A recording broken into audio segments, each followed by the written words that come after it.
बात भगवान राम के जन्म से पहले की है। जब भी आदिवासी कबीले के मुखिया अज के घर बेटी पैदा हुई थी, उसका एक नाम श्रमना और दूसरा नाम शबरी रखा गया। शबरी की मां इंदुमती उसे खूब प्यार करती थी। बचपन से ही शबरी पशु पक्षियों की भाषा समझकर उनसे बातें करती और जब शबरी की मां उसे देखती तो कुछ समझ नहीं पाती थी। कुछ समय बाद एक पंडित ने शबरी के परिवार को बताया कि वो आगे चलकर सन्यासी बन सकती है।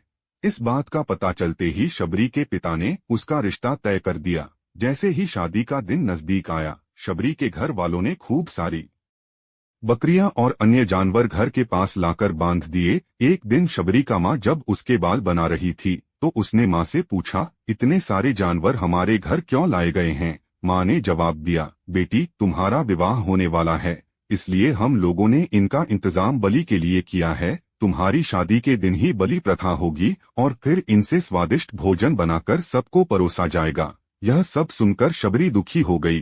काफी देर तक शबरी ने उन जानवरों को आजाद करने के बारे में सोचा। सोचते सोचते शबरी के मन में हुआ कि अगर ये जानवर यहाँ नहीं होंगे तो इनकी बलि रुक सकती है। ऐसा नहीं हुआ तो मेरे घर से कहीं चले जाने पर ही यह बलि रुकेगी। जब मैं ही नहीं रहूंगी तब न विवाह होगा और न ही बलि प्रथा। इससे मासूम जानवर बच जाएंगे। इसी सोच के साथ जानवरों को रखी गई जगह पर शबरी पहुंची। उसने सोचा कि उन्हें खोल देती हूँ, लेकिन वो ऐसा नहीं कर पाई। उसके बाद शबरी जंगल की तरफ भागने लगी। भागते भागते शबरी ऋषिमुख पर्वत पहुंच गई। वहां करीब 10,000 ऋषि रहा करते थे।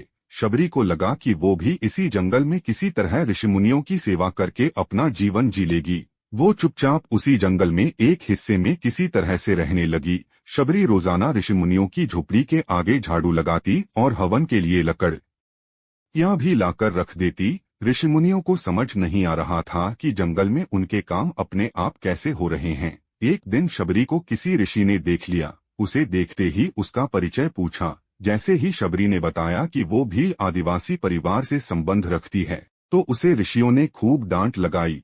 शबरी को इस बात का बिल्कुल भी पता नहीं था कि उसकी जाति छोटी है और उसे ऋषियों द्वारा जाति की वजह अपमान सहन करना पड़ेगा। इतना सब होने के बाद भी शबरी हर ऋषिमुनि के दरवाजे पहुंचती और उनके आंगन में झाड़ू लगाकर उनसे गुरु दीक्षा देने के लिए कहती। हर कोई शबरी को उसकी जाति की वजह से अपने आश्रम से भगा देता था। ऐसा होते होते काफी समय बीत गया। उसके बाद शबरी मतंग ऋषि की कुटिया में पहुंची। वहां पहुंचकर मतंग ऋषि को शबरी ने बताया कि वो उनसे गुरु दीक्षा लेना चाहती है। उन्होंने खुशी खुशी उसे अपने गुरुकुल में रहने दिया और भगवान से जुड़ा ज्ञान देते रहे। शबरी ने भी अपने गुरु मतंग ऋषि की सेवा करने में कोई कसर नहीं छोड़ी। वो गुरुकुल के भी सारे काम करती थी। शबरी से खुश होकर मतंग ऋषि ने उसे बेटी मान लिया था। समय के साथ मतंग ऋषि का शरीर बूढ़ा हो गया। उन्होंने एक दिन शबरी को अपने पास बुलाया और कहा, बेटी मैं अपना देह त्यागना चाह रहा हूँ। बहुत साल हो गए इस शरीर में रहते रहते। शबरी ने दुखी मन से कहा, आपके ही सहारे मैं इस जंगल में रह पाई हूँ। आप ही चले जाएंगे तो मैं जीकर क्या करूँगी? आप अपने संग मुझे भी ले जाइए, मैं भी देह त्याग दूंगी। मतंग ऋषि ने जवाब दिया, बेटी तुम्हें चिंता करने की जरूरत नहीं है। राम तुम्हारी चिंता करेंगे और ध्यान भी रखेंगे। शबरी ने राम का नाम सुनने के बाद पूछा, वो कौन है और उन्हें मैं किस तरह से ढूंढूंगी? मतंग ऋषि ने बताया, राम कोई और नहीं भगवान है। वो तुम्हें सारे अच्छे कर्मों का फल देंगे। तुम्हें उन्हें ढूंढने की कोई जरूरत नहीं है। वो एक दिन खुद तुम्हें खोजते हुए इस कुटिया में आएंगे और तुम्हें उनके हाथों ही मोक्ष मिलेगा। तब तक तुम इसी आश्रम में रहो। इतना कहते ही मंतग ऋषि ने अपना शरीर त्याग दिया। शबरी के मन में मंतग ऋषि के जाने के बाद से एक ही बात थी कि भगवान राम स्वयं उससे मिलने आएंगे। वो रोज भगवान राम से मिलने के लिए बाग से अच्छे अच्छे फूल लाकर पूरा आश्रम सजाती और भगवान के लिए बेर तोड़कर लाती। भगवान के लिए बेर चुनते हुए शबरी उन्हें चख लेती थी ताकि भगवान वो सिर्फ मीठे बेर ही दे। रोजाना शबरी इसी तरह भगवान के दर्शन की आस में फूल और बेर इकट्ठा करती रहती थी। इसी तरह इंतजार में कई साल बीत गए। शबरी का शरीर एकदम वृद्ध हो गया। एक दिन आश्रम के पास के ही तालाब में शबरी पानी लेने के लिए गई। तभी पास के ही एक ऋषि ने उसे अछूत कहते हुए वहां से भागने के लिए कहा और एक पत्थर मार दिया। वो पत्थर जब शबरी को लगा तो उसे चोट लगी और खून बहने लगा। बहते हुए खून की एक बूंद उसी तालाब के पानी में गिर गई। तभी पूरा तालाब का पानी खून में बदल गया। ये सब होता देखकर ऋषि ने शबरी को ही डांटा और कहा कि पापीन, तुम्हारी वजह से पूरा पानी खराब हो गया। रोज ऋषि उस पानी को साफ करने के लिए अपनी कई तरह की विद्याओं का इस्तेमाल करते। कई सारे जतन करने के बाद भी कुछ नहीं हुआ। फिर उन्होंने गंगा जैसी कई पवित्र नदियों का जल भी उस तालाब में डाला, फिर भी तालाब का पानी साफ नहीं हो पाया और वो खून जैसा ही रहा।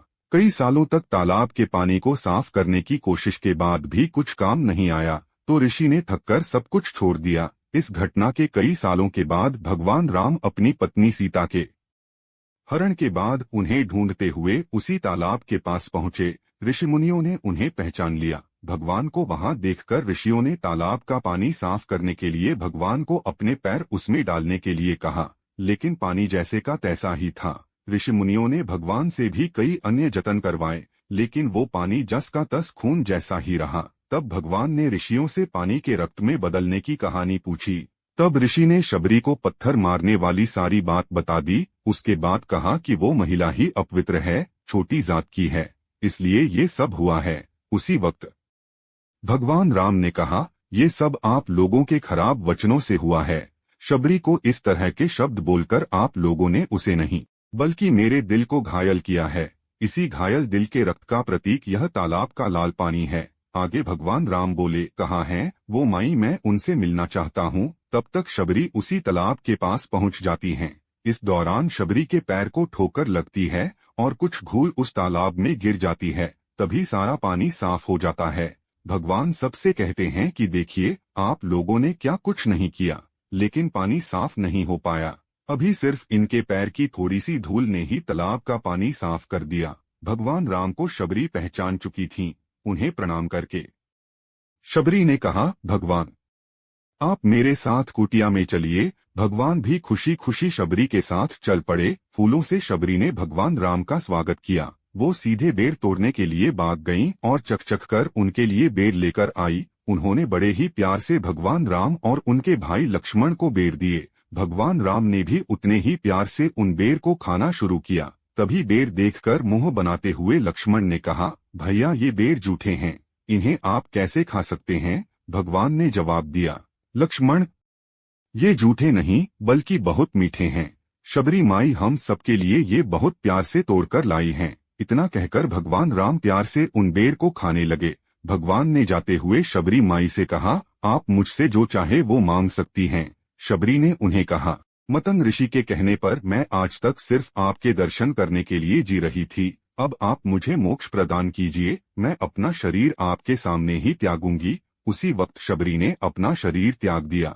भगवान राम ने अपने हाथों से उनका अंतिम संस्कार किया और सीता माँ की खोज में आगे बढ़ गए। इस तरह से ऋषि मतंग की बात सच साबित हुई और शबरी को भगवान राम के दर्शन भी हुए। तभी से भगवान राम को शबरी के राम भी कहा जाने लगा।